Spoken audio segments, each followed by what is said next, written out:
How many coronations does one pony need? By And What I See Is Me.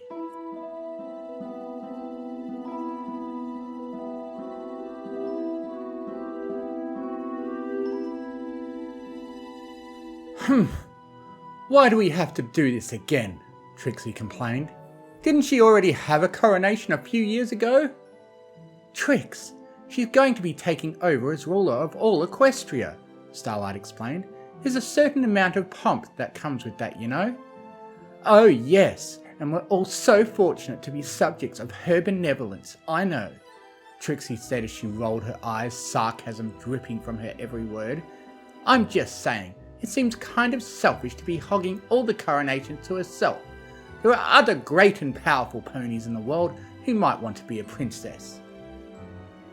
Sounds to me like you're just jealous, Starlight mused. Envious, a third voice interjected. Excuse me? Starlight asked, a bit annoyed with the sudden interruption. She's envious of Twilight, not jealous, Sunburst explained, not picking up on Starlight's gaze. Jealousy is when you worry someone will take what you have. Envy is wanting what someone else has. Oh, I'm sorry, Mudbriar. I didn't realise you and Sunburst had swapped bodies, Starlight coldly chided him.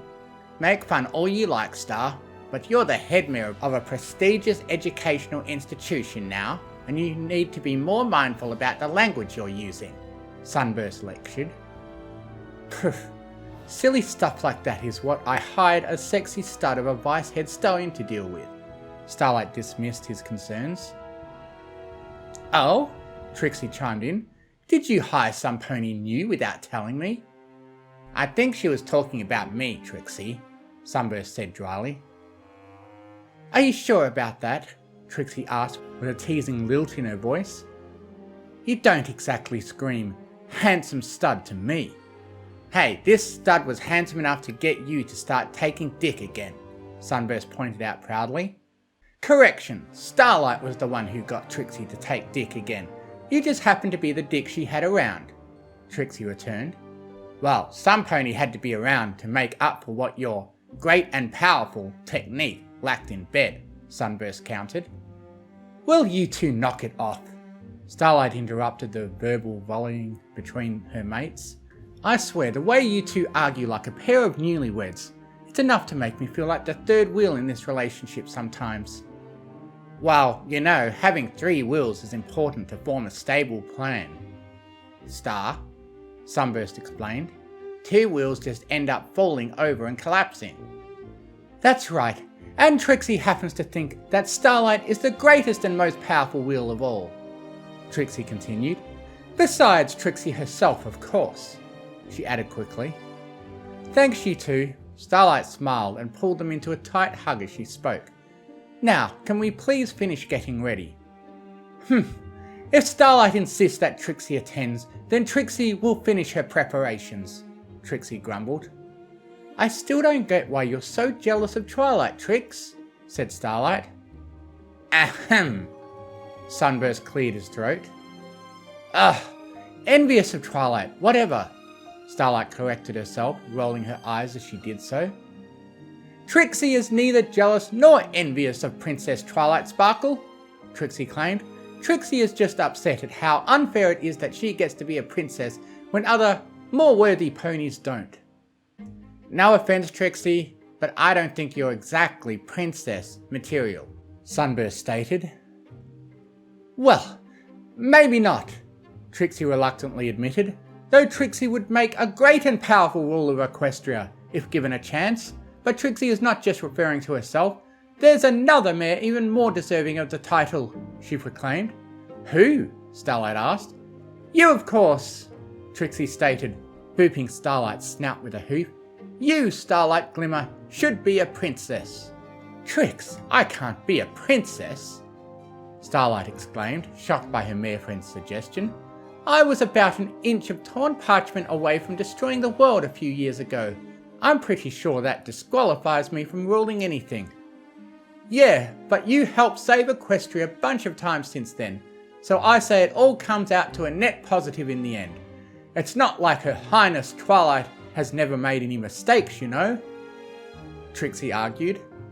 "I still think Try's got me beat in the whole saving versus destroying the world ratio," Starlight countered. "Well, perhaps," Trixie conceded, "but do remember what the official reason that she got those wings was." "Creating new magic, if I recall correctly," Sunburst answered. "Right, but all she really did was finish one of what's-his-name's spells," Trixie continued. "Starswell," added Sunburst. "Whatever." Trixie waved him off with a dismissive hoot. "The point is, all Twilight really did for those fancy wings and that extra height was fix a spell that she recklessly cast on her friends in the first place." Trixie continued on, "And it was a cutie mark spell at that, something I think we can all agree that Starlight has quite some experience with." "Yeah," Starlight nervously laughed, trying to hide her discomfort with the current subject. "Meanwhile, you took one of his spells too, and you managed to perfect time travel with it," Trixie explained. "That seems like the more impressive feat to me." "You know, I can't believe I'm saying this, but she does kind of have a point," Sunburst admitted, sounding rather astonished at the revelation. "Of course Trixie has a point. Trixie is full of great and powerful points," Trixie went on. "Plus, it's not as if your magic isn't up to snuff in other areas either. I mean, you're at least as powerful as Princess Cadence, if not the other three as well." "You've got experience leading other ponies too," Sunburst added, caught up in Trixie's arguments. "And I don't mean that town that we don't talk about. You've shown that you can lead a diverse team of creatures to save Equestria. You can administrate a school. You were the only one right about the whole Pony of Shadows thing. And you've even repeatedly advised the actual princesses. Maybe Trixie's right. Maybe you do deserve to be an alicorn." "Okay, enough!" Starlight interrupted, wishing to put an end to this conversation before her partners started planning a full-blown coup. "Look, even if I didn't believe that my past should disqualify me from becoming a princess, I certainly have no desire to be one, okay? Can we drop this conversation, please?" she asked. "Fine," Trixie relented, huffing a bit as she did so. "Sorry, Star," Sunburst apologised. "I guess we got a little carried away there." "Trixie's still right, though," Trixie grumbled. Starlight sighed. "Listen," Starlight began. "I know you mean well, Trix, but I'm serious. I simply have no interest in being a princess. I have everything I could ever want right here, and none of the extra burdens that come with ruling a country. Look around us. Thanks to Twilight, I have a prestigious school to run and a fancy castle to live in. Plus I have something that even she might never have." "A decent personality?" Trixie asked petulantly. "No, Trix," Starlight chuckled despite herself.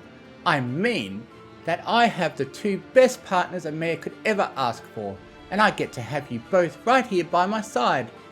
"Aw, that's pretty cheesy, Star, but I'm still happy to hear you say it," Sunburst said with a loving smile. Trixie nodded happily in agreement. "Besides," Starlight muttered under her breath, "if I ever change my mind, I could always just control Celestia's mind and make her give me wings." "What was that, Starlight?" Sunburst asked. "Nothing," she responded quickly. "Let's just finish getting ready." "Oh, by the way," Trixie chimed in as she fixed her mane, "weren't she supposed to deliver that memory book or whatever to Twilight before she left? Because she's probably on her way to catch the train by now." "What?" Starlight shouted in panic, glancing hurriedly at the clock hanging from the wall.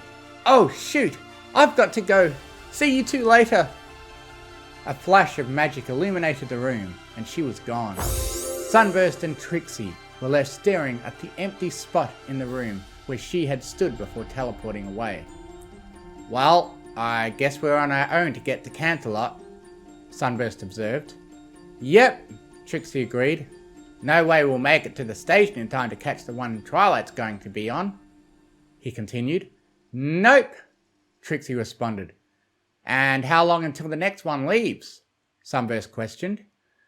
"Another couple of hours from now," she answered. Are you thinking what I'm thinking? He asked, moving slightly closer to Trixie. Quickie before we leave? Trixie asked hopefully. Still think I'm not a handsome stud?